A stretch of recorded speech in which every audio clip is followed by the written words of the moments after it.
வணக்கத்தை தெரிவித்துக் கொள்கின்றோம். முக்கியமாக உங்கள் அனைவருக்கும் இந்த நேரத்தில் புதிய வருடம் பிறந்திருக்கிறது. அற்புதமான வருடமாக 2025 உங்களுக்கு அமைய வேண்டும்.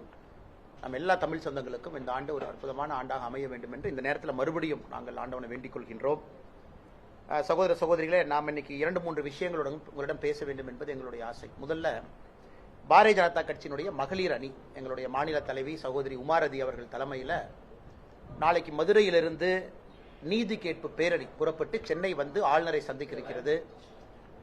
3ஆம் தேதி மதுரையில் அவங்க ஆரம்பித்து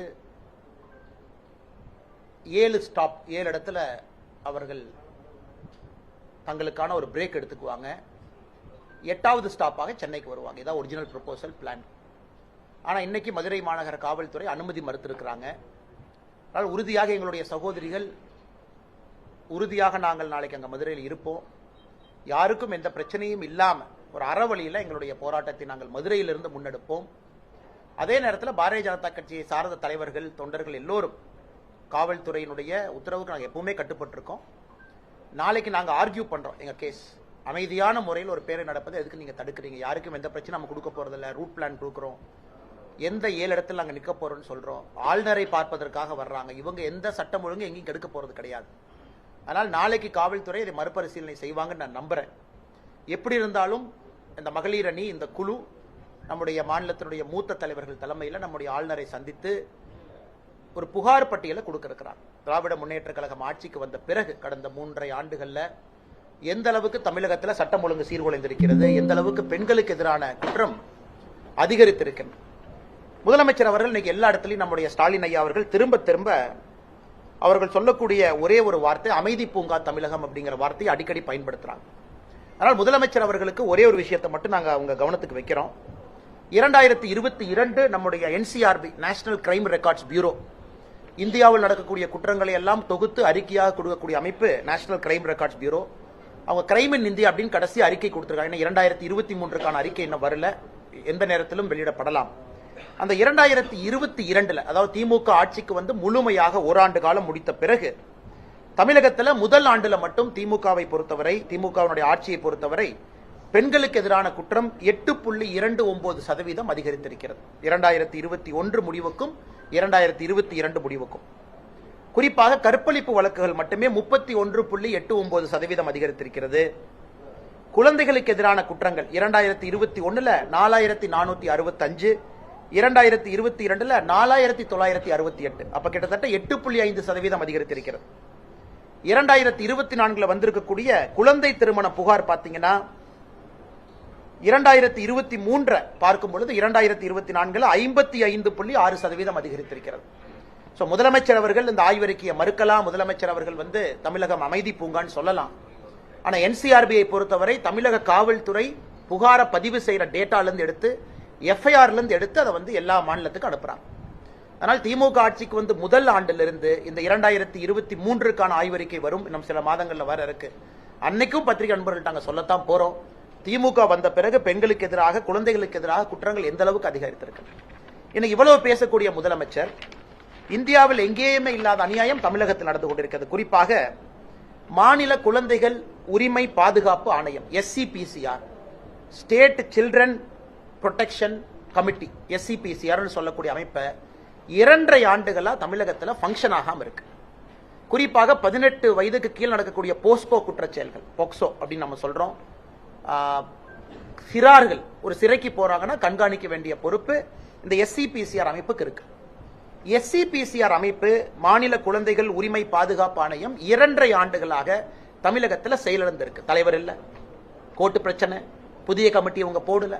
அப்படி இருக்கும் பொழுது குழந்தைகளுக்கு எதிரான குற்றச்செயலை யாரு கண்காணிக்க போறாங்க? இவ்வளவு பேசக்கூடிய முதலமைச்சர், காவல்துறையை கையிலே வைத்திருக்கக்கூடிய முதலமைச்சர், தமிழகத்தில் ஒரு முக்கியமான கான்ஸ்டிடியூஷனல் பாடி SCPCR இன்னைக்கு வந்து ஃபங்க்ஷன் ஆகாம தமிழகத்தில் இருக்கு. இதுவும் முதலமைச்சர் கவனத்தில் இருக்கா இல்ல முதலமைச்சருக்கு தெரியலையா? அடுத்து இன்னொன்று, குற்றங்கள் அதிகமா காட்டக்கூடாது என்பதற்காக காவல்துறை FIR ரெஜிஸ்டர் பண்ற மறுக்கிறாங்க. இது உண்மை. கிராமத்திலிருந்து நகரம் வரை எல்லா இடத்திலும் காவல்துறைக்கு தெரியும் NCRB மானிட்டர் பண்றாங்க. காவல்துறைக்கு தெரியும், இது போல பத்திரிகையாளர் சந்திப்பில் என்னை போன்றவர்கள் நண்பர்கள்ட்ட பேசுவோம், பாருங்க குற்றச்செயல் அதிகமாயிடுச்சுன்னு சொல்லுவோங்கிற ஒரே காரணத்திற்காக குற்றங்களை ரெஜிஸ்டர் பண்றதுக்கு காவல்துறை அனுமதி மறுக்கிறாங்க. இதனாலதான் நீங்க பாத்தீங்கன்னா அயனாவரத்துல சமீபத்தில் மனநலம் பாதிக்கப்பட்ட ஒரு பெண்ணுக்கு கயவர்கள் அத்தனை பேர் சேர்ந்து வன்கொடுமை அந்த குழந்தையின் மீது செய்தும் கூட போலீஸ் ஆபீசர்ஸ் வார்ன் பண்ணி அனுப்புறாங்க. இதெல்லாம் இந்தியாவில் எங்கேயுமே பார்க்க மாட்டோம்.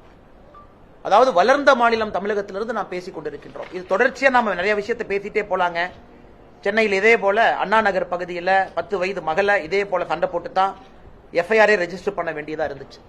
தொடர்ந்து எல்லா இடத்திலும் கூட, நேற்று கூட பாத்தீங்கன்னா திருநெல்வேலியில் இதே மாதிரி ஒரு கேஸ், எல்லா இடத்திலும் கூட ஒரு கட்சி நண்பர்களோ பொதுமக்களோ போலீஸ் ஸ்டேஷன்ல ஒரு ஃப்ரீ ரெஜிஸ்ட்ரேஷன் ஆஃப் எஃப்ஐஆர் நடக்கிறது இல்லைங்க. மக்கள் அப்படியே நடந்து போய் இதாங்க ஐயா கேஸ்னா உடனே ரெஜிஸ்டர் பண்றது கிடையாது. காரணம், இவர்களுக்கு தெரியும் குற்றச்செயல்கள் அதிகரிக்கும் பொழுது அவங்கள பஞ்சாயத்து பண்ணி பைசல் பண்ணி அனுப்பிச்சிட்டோம் அப்படின்னா நமக்கு குற்ற செயல்கள் பதிவு செய்யாத பொழுது யாருக்கும் தெரியாது. இதை நாங்கள் வன்மையா கண்டிக்கின்றோம். தமிழகத்தில் ஏதோ கிராமத்தில் இருக்கக்கூடிய பிரச்சனை இன்னைக்கு சென்டர் சிட்டி சென்னைக்குள்ள எஃப்ஐஆர் ரெஜிஸ்ட்ரேஷன் பண்றதை டினை பண்றாங்க. இதையெல்லாம் கண்டிச்சு தான் நம்முடைய மகளிர் அணி நாளைக்கு மதுரையிலிருந்து போராட்டத்தை முன்னெடுக்க இருக்கின்றார்கள். அதனால் நிச்சயமாக அது நடக்கும் என்கின்ற நம்பிக்கை இருக்கு. அந்த போராட்டத்தினுடைய முடிவில் மாண்புமிகு ஆளுநரை சந்திப்பார்கள் என்கின்ற நம்பிக்கையும் எங்களுக்கு இருக்கு. இது முதல் பகுதிங்கண்ணா. இரண்டாவது உங்களுக்கு பிரஸ் மீட்ல நாங்க சொல்ல இருக்கிறதுங்கன்னா, இன்னைக்கு திமுக ஆட்சிக்கு வந்த பிறகு பஞ்சப்பாட்டு பாடுவது மட்டுமே அவருடைய முழு நேர தொழிலா இருக்கு. ஏங்கன்னா இன்டர்நெட் பில் கட்டல எஜுகேஷன் டிபார்ட்மெண்ட், இன்டர்நெட் பில் கிடையாது, அதுக்கு ஒரு பெரிய லெக்சர் கொடுப்பாங்க. இன்னைக்கு தனியார் பள்ளிகள் அமைப்பு, தமிழ்நாட்டில் பல தனியார் பள்ளிகள் அமைப்பு இருக்கு, 1-2 இல்ல. தனியார் பள்ளிகள் இருக்கணும், நாங்க அவங்க மேல் குற்றச்சாட்டு வைக்கல. தனியார் பள்ளிகள் நடத்துங்க, மக்களுக்கு நல்ல கல்வி கொடுங்க.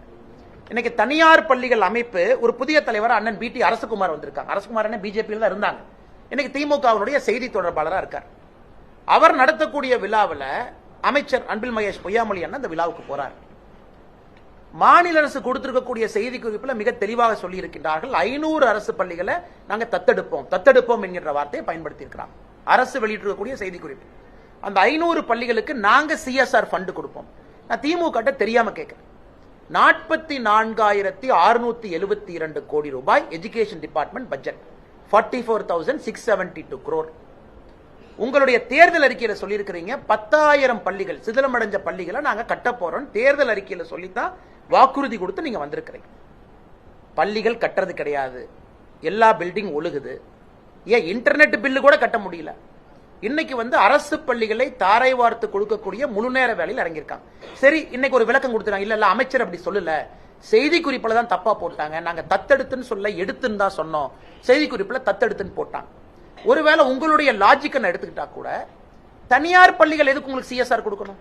சார், தனியார் பள்ளி என்ன வீட்டுல மரம் காய்க்கிற பணம் வச்சிருக்காங்களா? தனியார் பள்ளியினுடைய அரசகுமார் என்ன வீட்டுல போய் கை தொட்டினா அந்த மரத்துல இருந்து பணம் வருமா? மிடில் கிளாஸ் மக்கள் தனியார் பள்ளியில படிக்கிறவங்க காசு வாங்கி தான் நீங்க CSR ஃபண்ட் கொடுக்குறீங்க. அப்ப அங்க படிக்கக்கூடிய குழந்தைங்க ஃபீஸ் ஏத்துறீங்களா?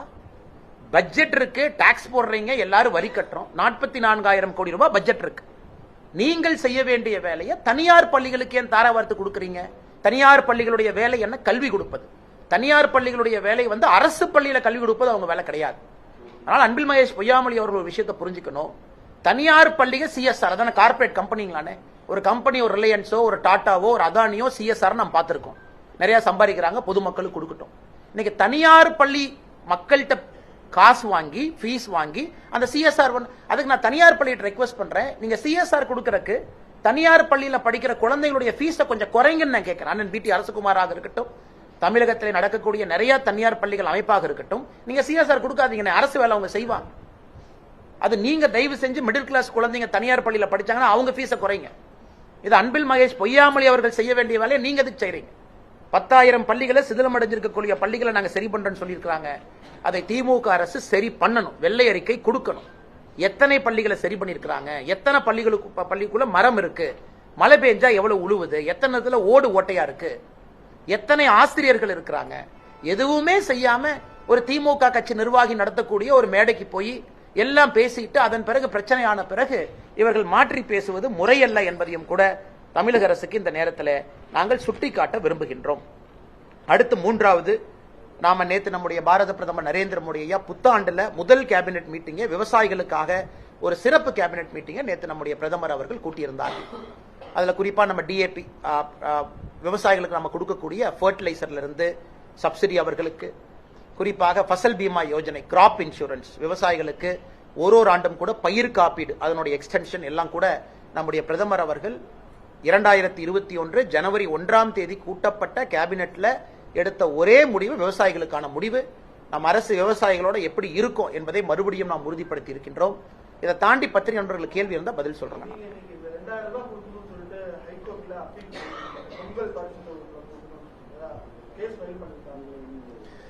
பாரதிய ஜனதா கட்சியை பொறுத்தவரை பொங்கல் பரிசு தொகை என்பது காலம் காலமாக ஆண்டாண்டுல மக்களுக்கு கொடுக்கக்கூடிய ஒரு பரிசு, எல்லா ஆண்டும் கொடுக்கணும்.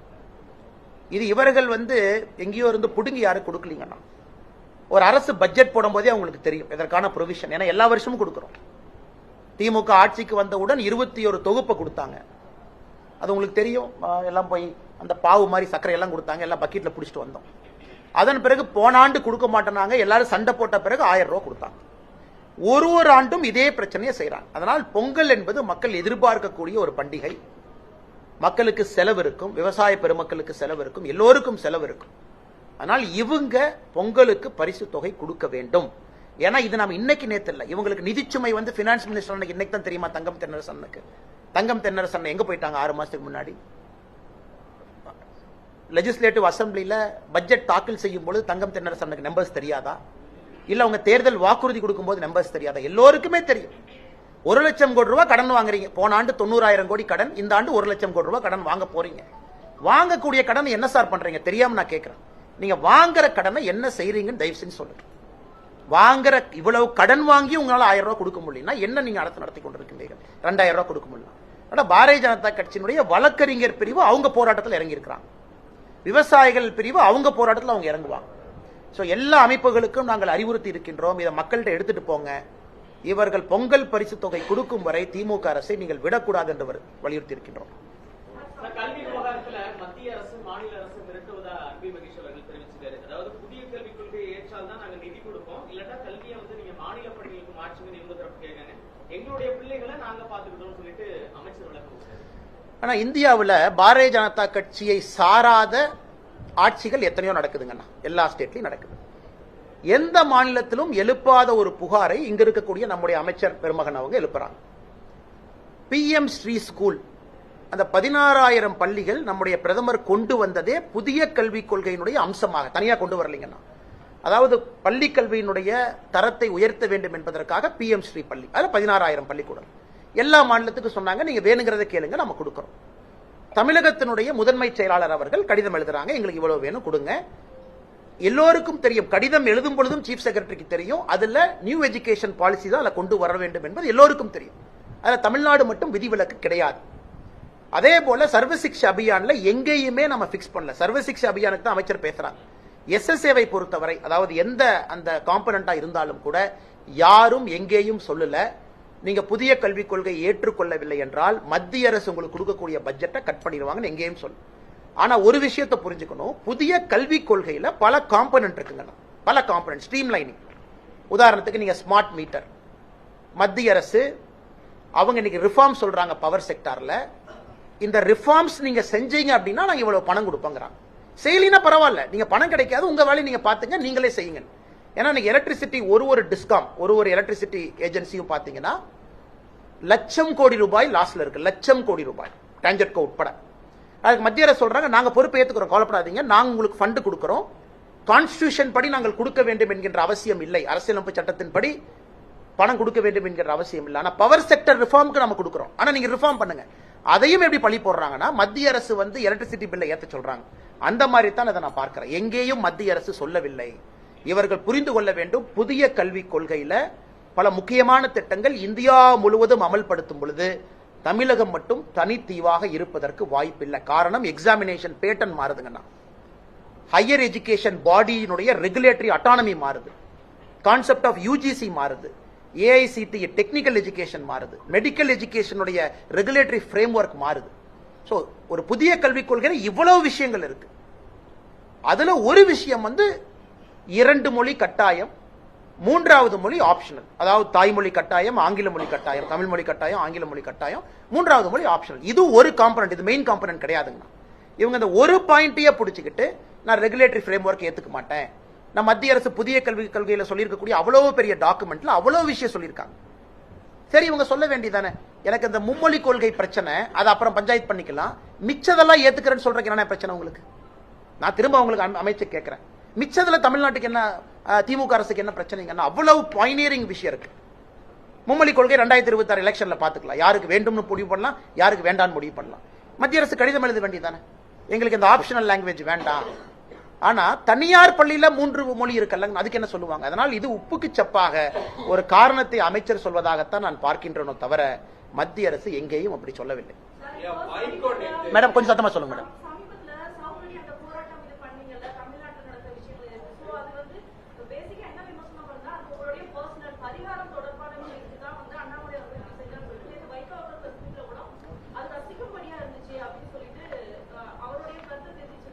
அது மட்டும் இல்லாம திமுக எந்த காலத்திலிருந்து தமிழ்நாட்டிலிருந்து இது பண்ண முடியாது, அப்படி உயிர் இருக்கிற வரைக்கும் அதை நான் செய்ய விட மாட்டேன் அப்படிங்கிற கருத்து. நான் உண்மையாலுமே வைகோ ஐயாவின் மீது ஒரு பெரும் மரியாதை வைத்திருக்கக்கூடிய ஒரு மனிதன். தமிழகத்துல ஒரு பெரிய எழுச்சியோடு ஒரு கொள்கையோடு அரசியல் நடத்த வேண்டும் என்று நடத்தி கொண்டிருந்த தலைவர் ஒருவர் திமுகவிலிருந்து பிரிந்து வெளியே வந்த பொழுது அவருக்கு கிடைத்த வரவேற்பு, அவரிடம் இருந்த மாவட்ட செயலாளர்கள், அவர் பேசிய பேச்சுக்கள்லாம் இன்னைக்கு வைகோ ஐயா திரும்ப பார்க்கணும்னு அன்போடு கேட்டுக்கிறேன். என்னுடைய அனுபவம் ரொம்ப குறைவு, அதனால் வைகோ ஐயாவை நான் எந்த விதத்திலும் நான் கிரிட்டிசைஸ் பண்ண போறது கிடையாது. அதனால அன்னைக்கு திமுக வைகோ ஐயா எதிர்க்கணும்னு எதிர்க்கு நினைச்சார், அதைத்தான் நாங்க இன்னைக்கு நினைக்கிறோம். வைகோ ஐயா அவர்கள் ஒரு காலத்தில் வெளியே வரும்போது அத்தனை மாவட்ட செயலாளர்கள் வந்தாங்க, பெரிய நெடும் பயணம் தமிழகத்தில் எடுத்திருக்கிறாங்க. திமுகவை அவர் திட்டியதெல்லாம் ஒரு வீடியோ போட்டோம்னா இலங்கை தமிழர் இஷ்யூல இருந்து திமுகவினுடைய நடவடிக்கை தமிழகத்தில் வைகோ ஐயா மாதிரி யாரும் திட்டிருக்க முடியாது. இன்னைக்கு அதே வைகோ ஐயா அவர்கள் என்ன சொல்றாங்கன்னா, நான் உயிரோடு இருக்கும் வரை தமிழகத்தில் திமுக ஆட்சி யாரும் அகற்ற விட மாட்டேன். என்னை பொறுத்தவரை வைகோ ஐயா நல்லா இருக்கணும், 150 வருஷம் வாழணும். அவர் கண் முன்னால் 2026 நாங்கள் திமுகவை இங்க இருந்து அகற்றி காட்டுகின்றோம். அதை வைகோ ஐயா பார்க்கத்தான் போறாங்க. ஆரோக்கியமான வைகோ ஐயா அதை பார்க்கணும். இரண்டாவது, உங்களுடைய அரசியல் கட்சிகளை பொறுத்த வரைக்கும் மேடம் ஒரு விஷயத்தை புரிஞ்சுக்கணும், ஒரு சத்தியகிரக போராட்டத்தை யாருக்குமே புரியாது ஆரம்பத்தில். மகாத்மா காந்தி அவர்கள், நான் மகாத்மா காந்தியோடைய கால் நெகத்தினுடைய தூசுக்கு சமங்க. ஆரம்பத்தில் இல்ல மதுரையில வந்து நான் இந்த மாதிரி ட்ரெஸ் எல்லாம் போட மாட்டேன், காதி தான் போடுவேன்னா நிறைய பேருக்கு புரியல. ஏன் நான் ட்ரெயின்ல ஃபர்ஸ்ட் கிளாஸ்ல போக மாட்டேன், நான் 3rd கிளாஸ்ல தான் போவேன், யாருக்கும் புரியல.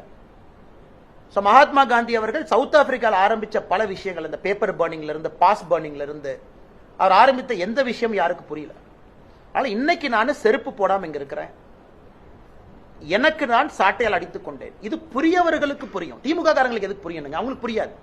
அவர்கள் 2026 எலெக்ஷன் கவுண்ட் பண்ணதுக்கு அப்புறம் முதலமைச்சருக்கு புரியும், வாக்குப்பெட்டி எண்ணிய பிறகுதான் அன்னைக்கு புரியும். அவருக்கு அது வரைக்கும் புரியாது. கிராமத்து மக்களுக்கு புரியும். கிராமத்துல கருப்பணசாமியை வழிபடுறவங்க, ஒரு கிராமத்துல காவல் தெய்வங்களை வழிபடுறவங்க, முருகபெருமான வழிபடுறவங்களுக்கு சவுக்கடி போராட்டம்னா என்னன்னு தெரியும். என்னுடைய தாத்தா செய்வாரு, எங்க குடும்பத்துல எல்லோரும் செய்வோம், நான் இன்னைக்கு அதை செய்யறேன். இது யாரும் தனிப்பட்ட முறையில நான் செய்வேன். எங்க ஊர் திருவிழாவை நான் தனிப்பட்ட முறையில செஞ்சுக்குவேன், அது பத்திரிகையிலயோ வெளியோ வர்றதில்லை. இது புதிதென கிடையாது, ஊர் திருவிழால எல்லாரும் செய்யறோம். இன்னைக்கு இதை பப்ளிக்கா செய்ய வேண்டிய அவசியம் என்னன்னா, இந்த செய்தி ஒரு சாதாரண மனிதனுடைய மனதுல ஒரு தாக்கத்தை ஏற்படுத்தும். அவங்க வீட்டுல சாப்பிட்றப்ப ஒரு கணவனோ மனைவியோ மிடில் கிளாஸ் நடுத்தர குடும்பம் ஒரு நிமிஷம் பேசணும். எதுக்கு இவர் அடிச்சுக்கிட்டாரு, இவர் அடிக்கிற தேவை இருக்கா, எதுக்கு பண்ணாங்க, அக்யூஸ்ட் தான் பிடிச்சிட்டாங்களே அப்படின்னு அவர்களுக்குள்ள ஒரு விவாதம் வரும் பொழுது, சிஸ்டர் நீங்க நல்லா புரிஞ்சுங்க சிஸ்டர், எனக்கும் ஒரு பெண் குழந்தை வீட்டுல இருக்காங்க, 4 வயசு பாப்பா எனக்கு இருக்காங்க. நாம எல்லோரும் ஆசைப்படுறது என்ன, குழந்தை நல்லா படிக்கணும், அண்ணா யூனிவர்சிட்டி போகணும், அவ்வளவுதான். அதே போல அந்த பாப்பாவுடைய தந்தை தாயாரும் அதான் ஆசைப்பட்டிருப்பாங்க, என் குழந்தை அண்ணா யூனிவர்சிட்டியில படிக்கணும், ஹையஸ்ட் இன்ஜினியரிங் காலேஜ் தமிழ்நாட்டில்.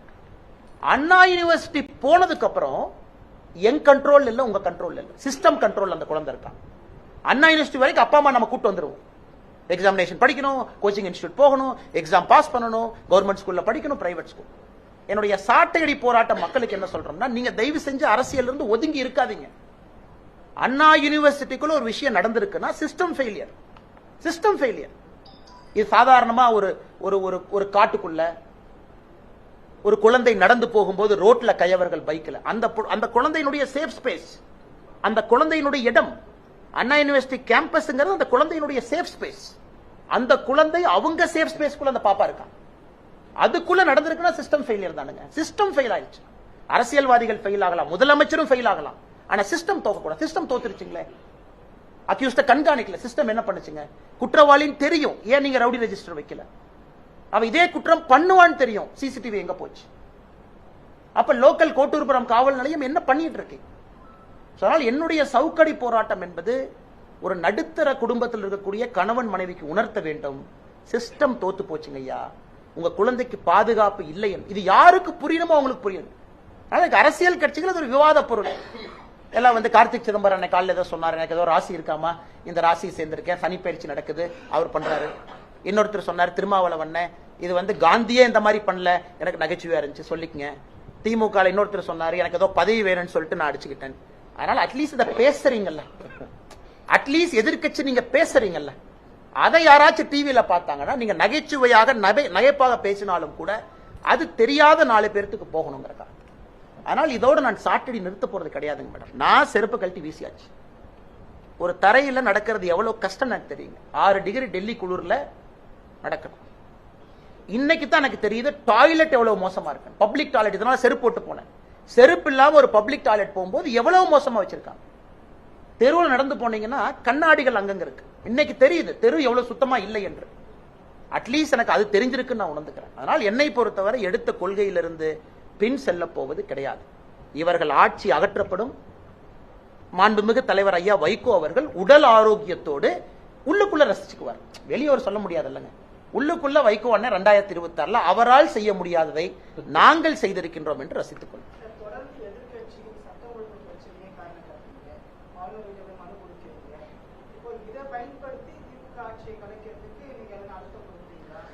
சார், நான் எப்பொழுதுமே ஜனநாயக முறையில் ஒரு தனிப்பட்ட மனிதனாக, இந்த கட்சியினுடைய தொண்டனாக உண்மையை சொல்ல வேண்டும் என்றால் 356 என்பது காலம் கடந்து விட்டது. அது மோடி ஐயா ரொம்ப தெளிவா இருக்காங்க. இந்த 10 ஆண்டு காலத்தில் நாங்கள் பயன்படுத்தவே இல்லை. மோசமான ஆட்சி மம்தா பானர்ஜி, மோசமான ஆட்சி இந்தியா. திமுக சட்டம் ஒழுங்கும் அது பக்கத்துல ஆல்மோஸ்ட் ஈக்குவலா இருக்காங்க 2 பேரும். அறவழி 356 பயன்படுத்தினா எதுக்குங்க செருப்பு எல்லாம் சுத்தணும்? எதுக்கு சாட்டை எடுத்து அடிச்சுக்கணும்? அறவழியிலே மக்கள் இவர்களை வீட்டுக்கு அனுப்ப வேண்டும் என்பதில் தெளிவா இருக்கும். ஆனால் எங்களை பொறுத்தவரை ஜனநாயகத்தினுடைய பதில் ஜனநாயகத்துல தான். இந்திரா காந்தி அம்மையார் அவர்கள் முதலா கேரளா போனாங்க. உங்களுக்கு ஸ்டோரி தெரியும். இந்தியாவிலே முதல் 356 எங்க பயன்படுத்தினாங்க? நம்பூதிரிபாத் ஆட்சியின் மீது, EMS நம்பூதிரிபாத் பார்த்துட்டு நேருட்ட சொன்னாங்க. என்ன சொன்னாங்க நேரு ஐயாட்ட? Recorded document.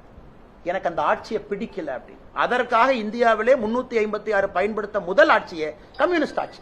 ஆனா ஆச்சரியம் என்ன, கம்யூனிஸ்ட் நண்பர்களும் திமுகவோட சேர்ந்து சட்டம் ஒழுங்கு கிரிட்டிசைஸ் பண்றாங்க இருக்காங்க என்பது மனம் ஒரு வலியை தான் ஏற்படுது.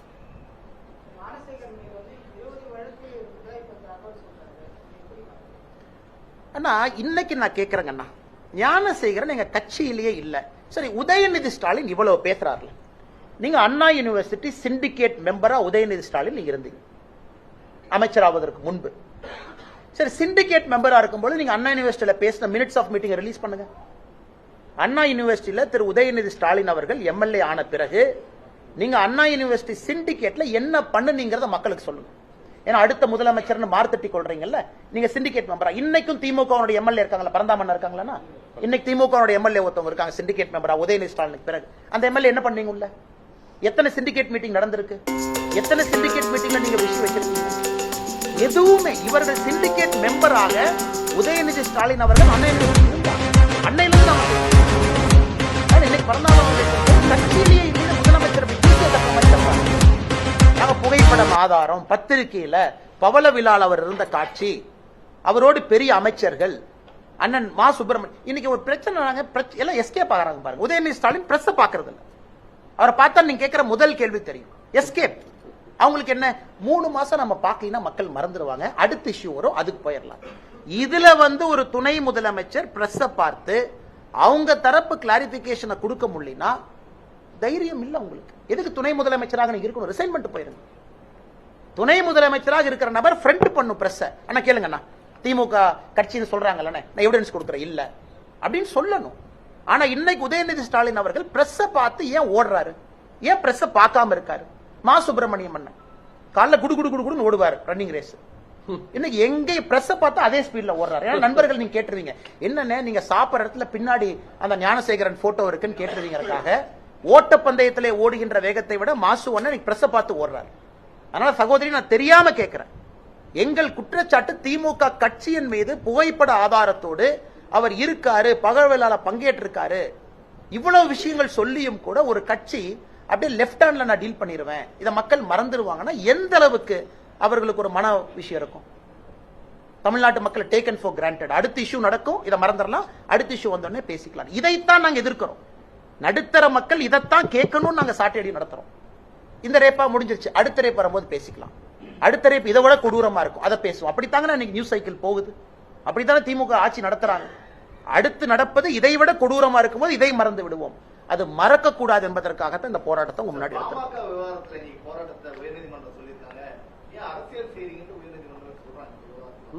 தெரியலங்க நானுக்கு என்ன சொன்னாங்க.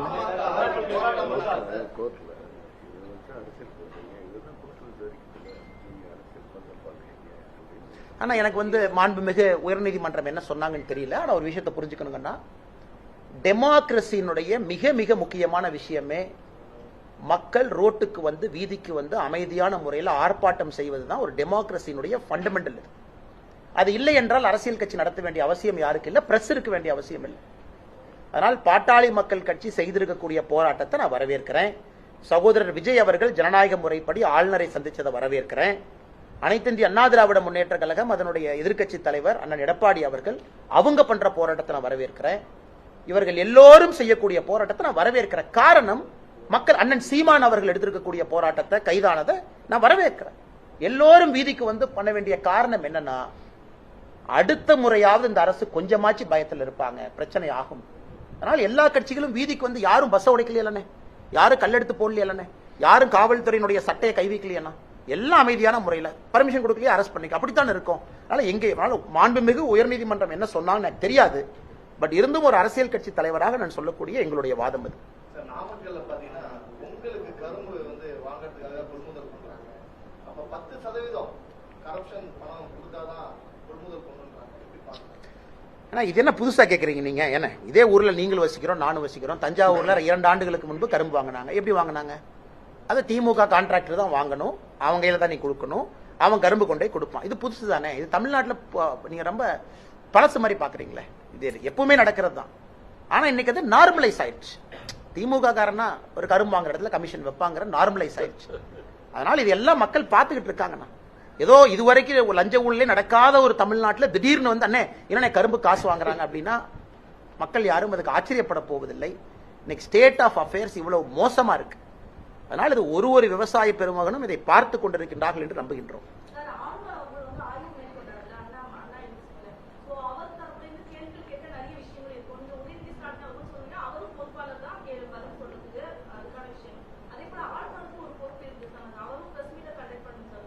இதென்ன புதுசா இருக்கு மேடம்? அதாவது இன்னைக்கு ஆளுநர் அவர்கள் நான் ஏற்கனவே சொல்லி இருக்கின்றேன், நான் தான் முதல்ல சொன்னேன்னு நினைக்கிறேன் மேடம். இதை ஆளுநர் அவர்கள் எதற்கு பத்திரிகையாளர் சந்திப்பு நடத்தணும்னு கேட்டேன். அதாவது அந்தந்த மாநிலத்தினுடைய ஆளுநர்கள்லாம் ஸ்டாண்ட மாத்திக்கலீங்க. வந்தாவே பொலிட்டிக்கல் கேள்வி வரும், அல்லது நார்மல் கேள்விக்கு பதில் சொன்னால் அது பாலிடிக்ஸ்ல போய் முடியும். சட்டம் ஒழுங்கு சரியில்லைன்னு ஆளுநர் சொல்றாரு. அது தமிழக ஆளுநர் சொல்லலாமா? கேள்வி நம்பர் 1. தமிழக ஆளுநர் சொல்றதுக்கு அனுமதி இருக்கா? கேள்வி நம்பர் 2. அதனால் என்னை பொறுத்தவரை ஆளுநர் அவர் வேலையை செய்யறாரு. இங்க ஆளுநர் லெப்டினன்ட் கவர்னர் இல்ல, இஸ் அ கவர்னர். லெப்டினன்ட் கவர்னராக இருந்தால் சகோதரன் நீங்க கேட்கிற கேள்வியில் நியாயம் இருக்கு. தமிழிசை சவுந்தரராஜன் அக்கா புதுச்சேரிக்கு இருந்தாங்க. அட்மினிஸ்ட்ரேட்டிவ் பவர்ஸ் அவங்க கையில் இருக்கு. Lieutenant governor Delhi, administrative powers அவங்க கையில் இருக்கு. தமிழ்நாட்டை பொறுத்தவரை ஆளுநர் ஃபிகர் ஹெட்டா இருக்கிறார். இங்க ஒரு வைஸ் சான்சலர் போடுறக்கே இந்த பஞ்சாயத்து. இந்தியாவில் எங்கேயுமே யூஜிசி நாமினி பிரச்சனை இல்லாம இருக்காங்க. தமிழ்நாட்டில் மட்டும் யூஜிசி நாமினிக்கு என்ன பிரச்சனை? வேற எந்த மாநிலத்திலையும் பிரச்சனை இல்லை. எல்லா மாநிலத்திலையும் யூஜிசி நாமினி, யூஜிசி ஆக்ட் சொல்லியிருக்காங்க, சுப்ரீம் கோர்ட் கைட்லைன் இருக்கு, போறாங்க. தமிழகத்தில் மட்டும் யூஜிசி நாமினி நான் விட மாட்டேன். எப்படி நான் விடுவேன்? அதனால் இவர்கள் ஒரு முறை யோசிக்கணும், இதில் அரசியல் செய்வது யார்? உயர்கல்வித்துறையா ஆளுநரா? வெரி கிளியர்லி உயர்கல்வித்துறை என்பது எல்லோருக்கும் தெரியும். சார், இப்ப எல்லாரும் ஆய்வு பண்ணிருக்காங்க, சென்ட்ரல் கவர்மெண்ட்ல இருந்து ஆய்வு பண்ணிருக்காங்க, நீங்களும் டெல்லியில போய் ரிப்போர்ட் கொடுத்துருக்கீங்க. அடுத்த ஸ்டெப் என்னவா இருக்கும்? என்ன மாதிரி நடவடிக்கை? என்சிபிசிஆரை பொறுத்த வரைக்கும் வந்திருக்கக்கூடிய குழு ஒரு டெக்கரேட்டட் போலீஸ் ஆபீசர், மகாராஷ்டிராவுடைய முன்னாள் டிஜிபி ஒருத்தவங்க வந்ததா பேப்பர்ல பாத்தங்கன்னா, அப்புறம் NCP National Commission for Women, NCW National Commission for Women ஒரு மெம்பர் வந்திருக்கிறாங்க. நேஷனல் கமிஷன் ஃபார் உமன் சார்பாக ரிட்டையர்ட் டிஜிபி அனுப்பிச்சிருக்காங்க சேர்மன். அவங்களுடைய பிரஸ் நோட்ல ரொம்ப சில விஷயங்களை ரொம்ப ஆழமா பேசியிருக்கிறாங்க. அந்த பாதிக்கப்பட்ட சகோதரியை பார்த்தோம், சிஸ்டத்தை ஃபெயிலியரை பார்த்தோம், போலீஸ் என்ன பண்ணாங்க, ரெக்கார்ட்ஸ் எல்லாம் கேட்டிருக்கோம். அதனால் நாங்கள் இதை ரொம்ப கடுமையாக எடுத்துக்கொள்ள போகின்றோம்னு. அதனால் இதுல சிஸ்டமேட்டிக் ரிஃபார்ம்ஸ் வர வேண்டும் என்பது என்னுடைய ஆசைங்க. சிஸ்டமேட்டிக் ரிஃபார்ம்ஸ், அதாவது ஆட்டோமேட்டிக்கா அந்த பிஎன்எஸ்லயே அந்த சிசிடிஎன்எஸ்லயே சொல்லிடணும், இந்த மாதிரி கிரைமா நீ ஆட்டோமேட்டிக்கா ரவுடி ரெஜிஸ்டர் அதே கிரியேட் பண்ணி கொடுத்துடணும். எதுக்கு போலீஸ் ஸ்டேஷன்ல பெண் வச்சு ஒரு ஏட்டையை எழுதணும்? அடுத்த ரிஃபார்ம்ஸ் என்னன்னா, தம்பி இந்த குற்றம் நீ பண்ணிட்டியாப்பா, ஆட்டோமேட்டிக்கா ஸ்டேஷன் ரவுடி ரெஜிஸ்டர் நீ போய் உட்காந்துக்குவ. நீ மாசம் 4ஆம் தேதி போய் இன்ஸ்பெக்டர் ஐயா பார்த்து என்ன பண்றேன்னு சொல்லிட்டு கையெழுத்து போட்டு வெளியே வா. எனக்கு டிஸ்கிரிஷனரி பவர்ஸ் போலீஸ்க்கு இருக்கு. யார் ரவுடி ரெஜிஸ்டர்ல சேர்க்க வேண்டும் சேர்க்க கூடாது என்பதை ஏட்டையா முடிவு பண்றாரு. அந்த ஏட்டையா தான் முடிவு பண்றாரு. அதனால இந்த மாதிரி ரிஃபார்ம்ஸ் நான் எதிர்பார்க்கறேன். ஏன்னா இந்த குற்றவாளி குற்றம் செய்வான் என்று தெரிந்தும் கண்காணிப்பு இல்லாதனால குற்றம் செஞ்சிருக்கான். இந்த மாதிரி நிறைய ரிஃபார்ம்ஸ் கொடுப்பாங்கன்னு நம்புறேன். நன்றி.